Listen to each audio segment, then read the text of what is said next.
Welcome to తేజ7 నమస్తే తెలంగాణ. ఇవాళ వార్తలు చూసుకున్నట్లయితే సిబిఐ దర్యాప్తు జరపాలి, RRR అలైన్మెంట్ మార్పులు అసలు గుట్టు తేల్చాలి ప్రశాంత్ రెడ్డి. కేంద్ర మంత్రి బండి సంజయ్ చొరవ తీసుకోవాలి, లేదంటే కాంగ్రెస్ బీజేపీ కుమ్మక్కు అయినట్టే. అలైన్మెంట్ మార్పుతో ప్రభుత్వం పేదలు బుద్ధుందా? 100 ఎకరాల చేర ఎందుకు RRR పై కుట్ర? ఫోర్త్ సిటీ కోసం రూట్ మార్చారని పచ్చి అబద్ధం. కొత్త అలైన్మెంట్లతో రింగ్ రోడ్ మరింత దూరం. మార్పుల పర్మిషన్తో ముఖ్యమంత్రి చెప్పాలి. అలైన్మెంట్కు గ్రామ సభలు ఆమోదం పొందాలి. మార్పుతో లాభ నష్టాలకు ప్రజలకు వివరించాలి.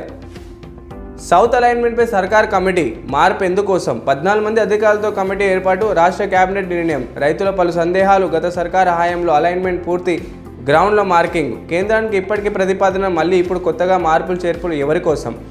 స్పష్టం చేయాలని ప్రభుత్వం. ముక్తసారి ప్రకటనతో సరి, కేబినెట్ నిర్ణయానికి ముందే కొత్త అలైన్మెంట్. ఇటీవల ముఖ్యమంత్రికి అధికారులకు ప్రజెంటేషన్ కమ్యూనిటీకి ముందు పెట్టి ముద్ర వేయించుకునే యత్నం. సామాన్యంగా తెలంగాణ వ్యాప్తంగా రాబోతున్న రీజనల్ రింగ్ రోడ్ గతంలో ఉన్న మ్యాప్కి ఇప్పుడు కొన్ని కాంగ్రెస్ ప్రభుత్వం వచ్చిన తర్వాత కొన్ని మార్పులు అనేవి జరిగాయి. రైతులు ఈ విషయంలో కొంచెం ఆగ్రహంగా ఉన్నట్లే తెలుస్తుంది. కొన్ని గత ప్రభుత్వంలో ఉన్న మ్యాప్కి ఇప్పుడు కొత్త మ్యాప్ ఎందుకు మారుస్తున్నారు? దీనికి ప్రధాన కారణాలు తెలియజేయాలని చెప్తున్నారు. హైడ్రాకు సూపర్ పవర్స్. చట్టబద్ధత, సర్వే అధికారుల కల్పన. 3 యూనివర్సిటీల పేర్ల మార్పు. వానాకాలం నుంచి సనాలకు 500 బోనస్. జనవరి నుంచి రేషన్ సన్న బియ్యం. రేవంత్కు రిపోర్ట్ చేయొద్దు, ఓటుకు నోటు దర్యాప్తుపై సుప్రీం ఆదేశం. జాగ్రత్త ఉంటూ సీఎం చూరక. హెరిటేజ్ జాతర విజయకు పాతర. తెలంగాణలో చంద్రబాబు సంస్థ హెరిటేజ్ భారీ పెట్టుబడి. 200 కోట్లతో భారీ డైరీకి ఏర్పాటు. సన్నాహాలు. ఇదే జరిగితే ప్రభుత్వ డైరీ విజయ కథ ముగిసినట్టే. ఇప్పటికే కాంగ్రెస్ పాలనలో నష్టాలకు విజయ డైరీ. 3 నెలలుగా పౌడు రైతులకు బిల్లులు చెల్లించలేవు. ఇతర డైరీకు రైతులు మూలాలను బిల్లులు జోప్యమా? ఉద్దేశపూర్వకంగానే పాడి గేదెను బలిపెడుతున్న ప్రభుత్వం. కేసీఆర్ హయాంలో ఏర్పడిన మెగా డైరీపైన నిర్లక్ష్యం. త్వరలోనే మద్యం ధరలపై పెంపు. పెరిగిన ధరలో ప్రధాన వాటా కంపెనీలకే. సర్కార్ ఖజానాకు కూలగెట్టేందుకే భారీ కుట్ర. తెలుగు రాష్ట్రాల్లో ఒకే తీరు ధరలకు కసరత్తు. అస్మైదులకు మద్యం సరఫరా కాంట్రాక్టులు. అక్టోబర్ చివరి ధరలపై పెరుగునున్న మద్యం రేట్లు. సామాన్యంగా చూసుకున్నట్లయితే చంద్రబాబు గారి హెరిటేజ్ సంస్థ తెలంగాణ రాష్ట్ర వ్యాప్తంగా కూడా 200 కోట్లు పెట్టబోతుంది. గతంలో బీఆర్ఎస్ హయాంలో విజయ డైరీ అనేది ఏర్పాటైంది. విజయ డైరీ అద్భుతంగా కూడా చాలా వరకు కూడా తక్కువ ధరకే పాలు అందించడం జరిగింది. చాలా మంది కూడా ఉపాధి కల్పించడం జరిగింది. గత తెలంగాణ వచ్చిన తర్వాత విజయ డైరీ చాలా వరకు కూడా ప్రజలకు అందుబాటులోకి వచ్చింది. ఆ తర్వాత ఇప్పుడు మళ్ళా కాంగ్రెస్ ప్రభుత్వం వచ్చిన తర్వాత చంద్రబాబు గారి హెరిటేజ్ సంస్థ మళ్ళీ తెలంగాణలో గుంజుకుంటుందనే చెప్పుకోవచ్చు.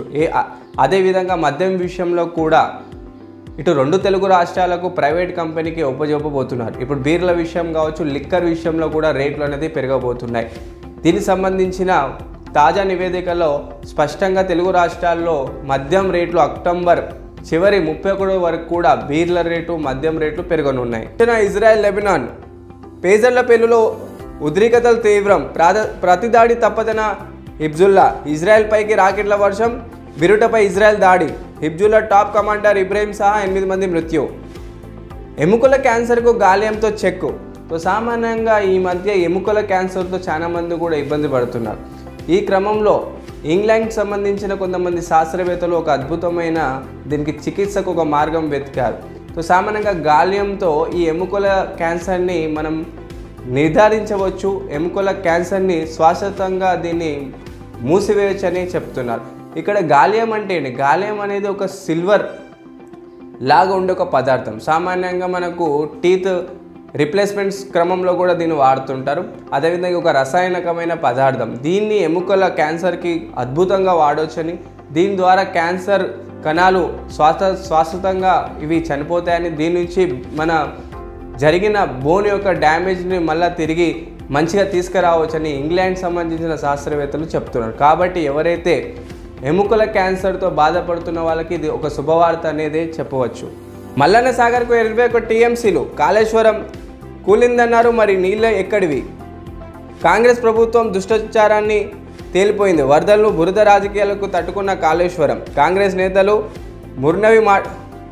నేతల మూర్ఖవు మాటలు మానుకోవాలి. కేసీఆర్ కట్టించిన కాళేశ్వరమే నేడు రాష్ట్రానికి రక్ష. అమృత్ స్కీమ్ టెండర్ల స్కామ్. సీఎం బొమ్మర్ది తమ్ముడికి కంపెనీలకు 1500 కోట్ల కాంట్రాక్టులు. కేంద్ర ప్రభుత్వం తక్షణమే విచారణ జరపాలి, లేదంటే కాంగ్రెస్తో భాగస్వామి ఉన్నట్లే. కేంద్ర మంత్రుల మనోహర్ లాల్ ఖట్టర్.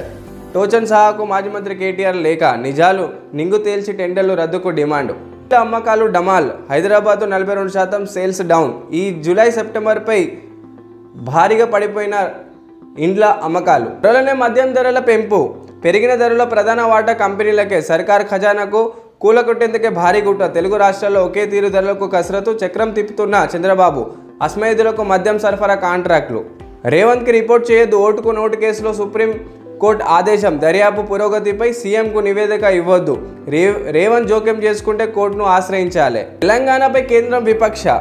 రాష్ట్రానికి గ్రాండ్లు విడుదల నష్టం. పన్నులు న్యాయంగా రావాల్సిన వాటాల్లో ఎటి మొండి చెయ్యే. 9 ఏళ్లుగా ఇదే వైఖరి. బీజేపీ పాలిత రాష్ట్రాలకు నిధుల వరద. సామాన్యంగా 2014 నుంచి 2024 వరకు చూసుకున్నట్లయితే తెలుగు రాష్ట్రానికి కేంద్ర ప్రభుత్వం ఇచ్చిన బడ్జెట్ శూన్యం అనే చెప్పవచ్చు. ఇక్కడ చూసుకున్నట్లయితే 2024 వరకు కూడా చూసుకున్నట్లయితే దాదాపు 2014-15 నుంచి 30 కోట్లు ఇయ్యంగా 2022-23 నాటికి 20 కోట్లు వరకే ఇవ్వడం జరిగింది. 2023-24 ఆర్థిక సంవత్సరంలో ఒకే రాష్ట్రం నుంచి ₹1 చొప్పున రాబడి వస్తే తిరిగి ఆ రాష్ట్ర నిధికి కేంద్రం ఎంత ఇస్తుందంటే బీహార్కి 7.26 కోట్లు, ఉత్తరప్రదేశ్కి 2.49, మధ్యప్రదేశ్కి 2.04, తెలంగాణకి 0.47. అంటే మనము తెలుగు రాష్ట్రాల నుంచి కేంద్ర ప్రభుత్వానికి కట్టే ట్యాక్స్ రూపాయిలో మనకు తిరిగి వచ్చేది కేవలం 0.47 మాత్రమే. అంటే దాదాపు మనం కట్టిన ట్యాక్స్కి కేవలం ½ పైసా అంటే 50 పైసలు కూడా రావట్లేదనే చెప్తున్నారు.